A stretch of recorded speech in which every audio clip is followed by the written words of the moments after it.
Hi, everybody, and welcome to the Dr. Psych Mom Show. Today, I'm going to be talking about sexual compatibility, what that means, what it doesn't mean, what people think it means that's wrong, and what to do if you don't have it. Primarily, I want to help people get it. People that are single and looking, or at least show that it can be gotten. But there are many of you that are struggling with sexual incompatibility and want to remediate that, so I will also address that. Before I get to that, please do subscribe. My most recent one was on generalizations and when people generalize about, quote, all men or, quote, all women. That is usually, quote, stupid. So you should, reconsider and think about the cognitive biases that you're succumbing to when you are generalizing in this way, and how really it prevents you from having fulfilling relationships. So that's my most recent episode. That's subscriber only. I've got like 90 now, so it's pretty cool. You get like a large bolus of them. As soon as you subscribe, you have access to all these other ones on whatever podcast platform you listen to. All right. So anyway, what does sexual compatibility mean? Well, a lot of people think that if they just had more sex, then it would be better. And that is not true because, frequently after working with me, people can end up having more sex. But that only works if you're sexually compatible. I mean, it works. Don't get me wrong. It works. Physiologically, you can have more sex if your partner empathizes with you and becomes aware that sex is a real thing, that, isn't stupid and isn't useless. And sometimes that's honestly what couples counseling is in this regard, is basically explaining to one partner that sex is a love language, and physical touch is a real need, and it's the same as whatever that person's need is. And that can usually get some more sex, quite honestly, or some more attempts, to have sex. But if you're not sexually compatible, then having sex once a week versus once a month, it's really kind of not everything it was cracked up to be.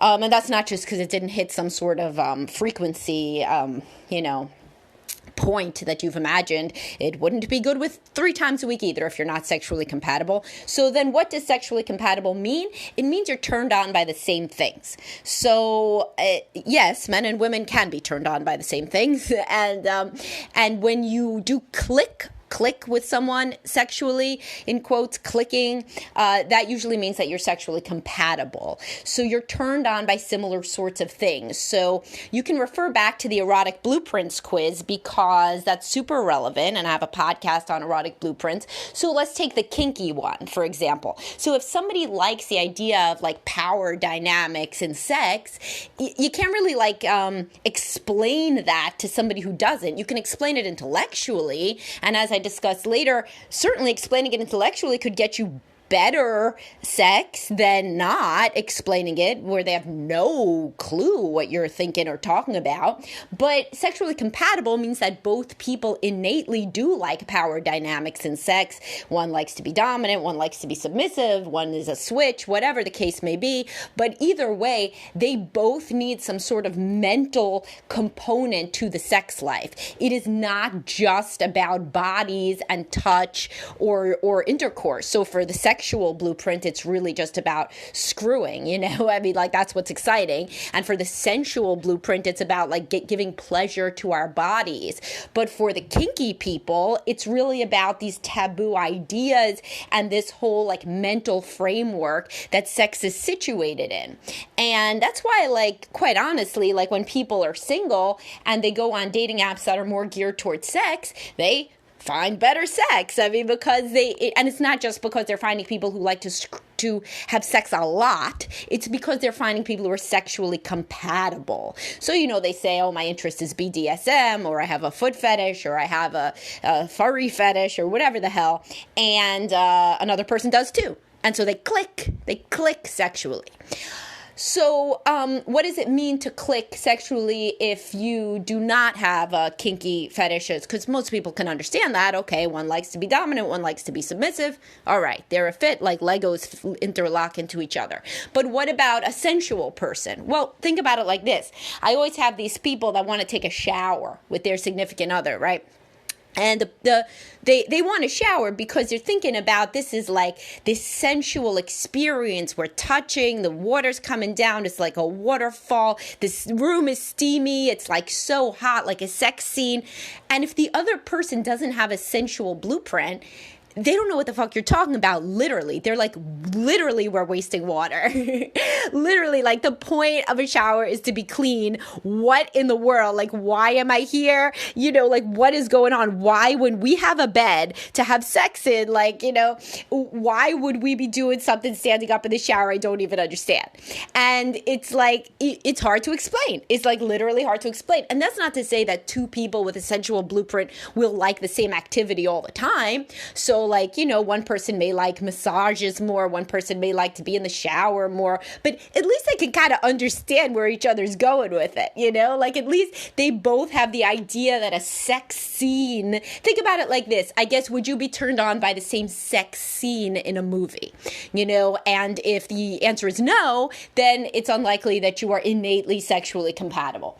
But, you know, and so before I get to what to do if you're not sexually compatible, if you're single, it's like really a good thing for your mental and emotional health to intentionally couple yourself with somebody with whom you're sexually compatible. That is really a positive. That is something you should be looking for. And what does that mean? It means that you're going to have to be courageous and not like hide what your interests and your predilections are at the beginning in order to be what I have previously called a gentleman eunuch or a people pleaser for a woman or whatever. Like, you can't just try to do whatever they like in bed and then assume that somehow they are going to later do what you like in bed. They think, listen, could be a mind-blowing epiphany for you, but when people are doing what you want in bed, they don't think that they're doing what you want in bed. They think that they're doing what both of you want in bed. And the same thing if they're doing what they want in bed. They don't think that you are doing something they want. They think we are both doing something we enjoy. This is like a really key realization, not just about sex, but about anything in a marriage. People don't generally interrogate, I guess this sex act is for him, but this other one is for me. People don't really think like that unless they are like either preoccupied attachment thinks a bit more like that, maybe highly sensitive people, but the average human being thinks we are doing X in bed because we both like X in bed. So this is so interesting, right? Because a lot of guys say, she used to go down on me all the time, and then what happened? And she's like, but I thought you knew that was just for you. He didn't know that. He thought you both liked it. You were thinking, oh, this is obvious that we just did this because he likes it. But he was thinking, why would she do anything she doesn't want to do? That's the default of how, like, more people than not think. Why would somebody do something they don't want to do?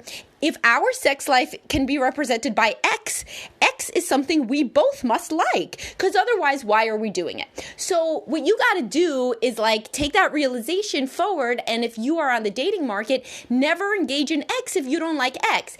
Or say, well, X isn't like anything that I'm too into, but I love to make you happy. Say it outright so that they don't think that you are both bonding over love of X. Say, you know what, I'm not that into BDSM, but you know what, I'm willing to try it. You know, I'm up to trying it. Cool. I am good giving a game, GGG, and so I'm willing to try it. But that way the person knows that you are not like Mr. BDSM, right? And so, you know, what you're risking there, of course, is that they're going to decide to go find Mr. BDSM.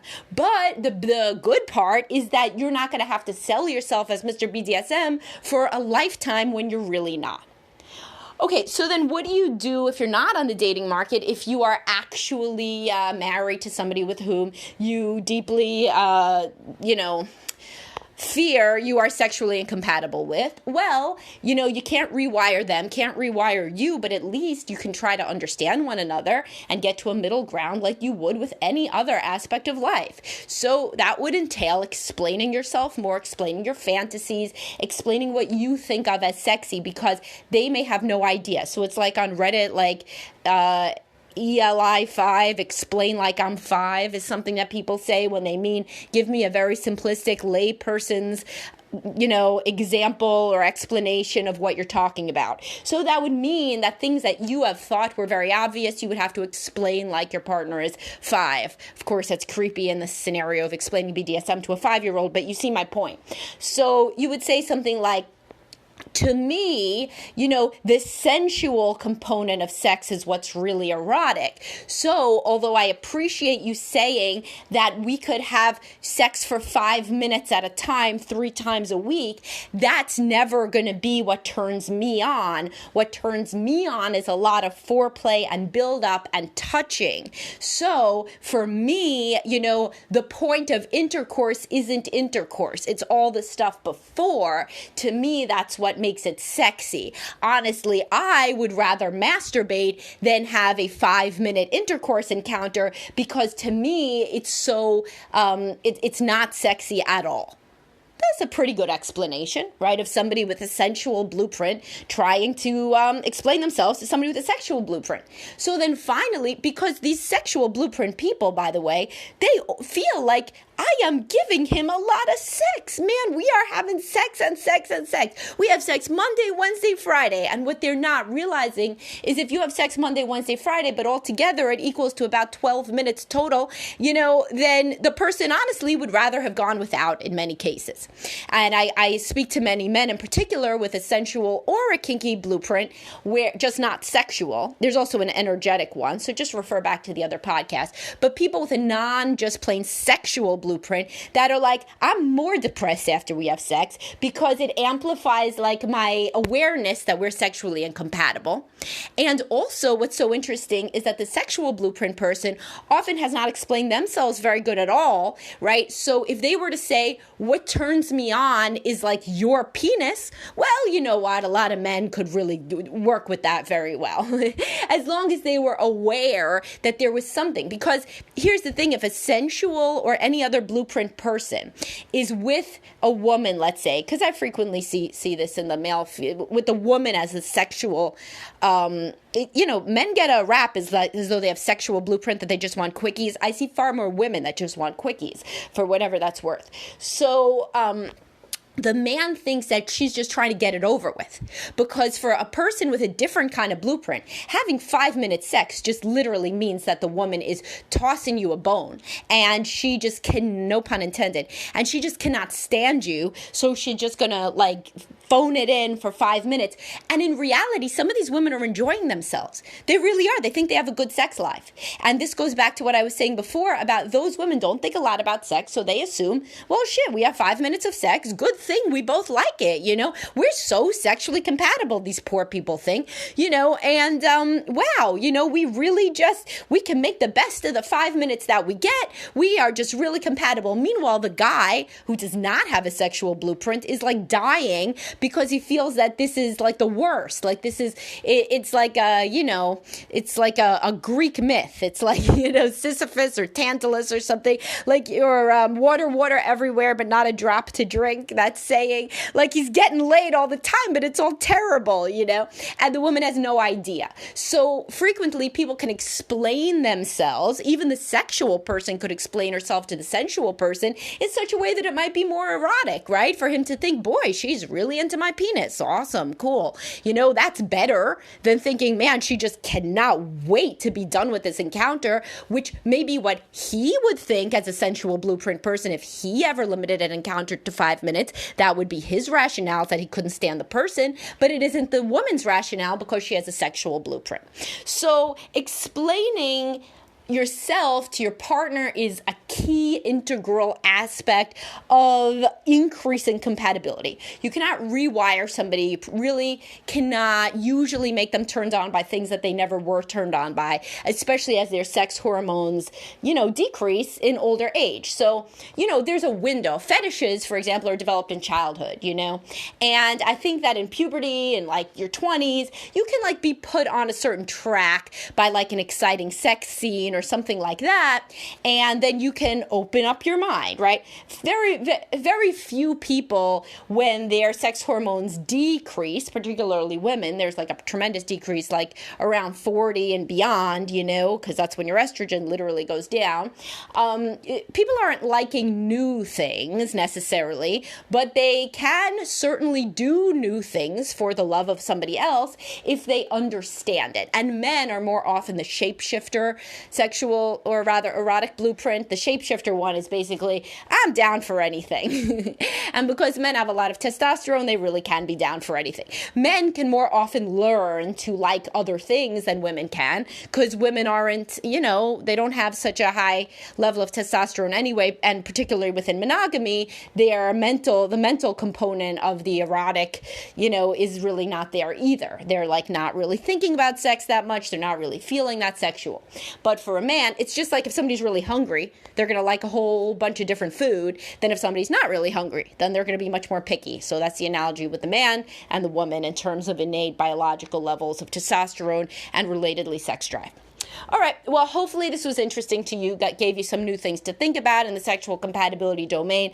Everything is predicated on communication, and everything is predicated on empathy. And if somebody that you love communicates their preferences and their, what turns them on, if they communicated very well and you love them, then you really may want to please them in those ways that now you know that you should be doing, whereas before you may have thought everything was fine. So this is really a call to arms to kind of get over yourself and get over whatever your partner may think or judge or whatever. You only live once. So if you're in a sexually incompatible marriage, what do you have to lose? What's the sex going to get worse?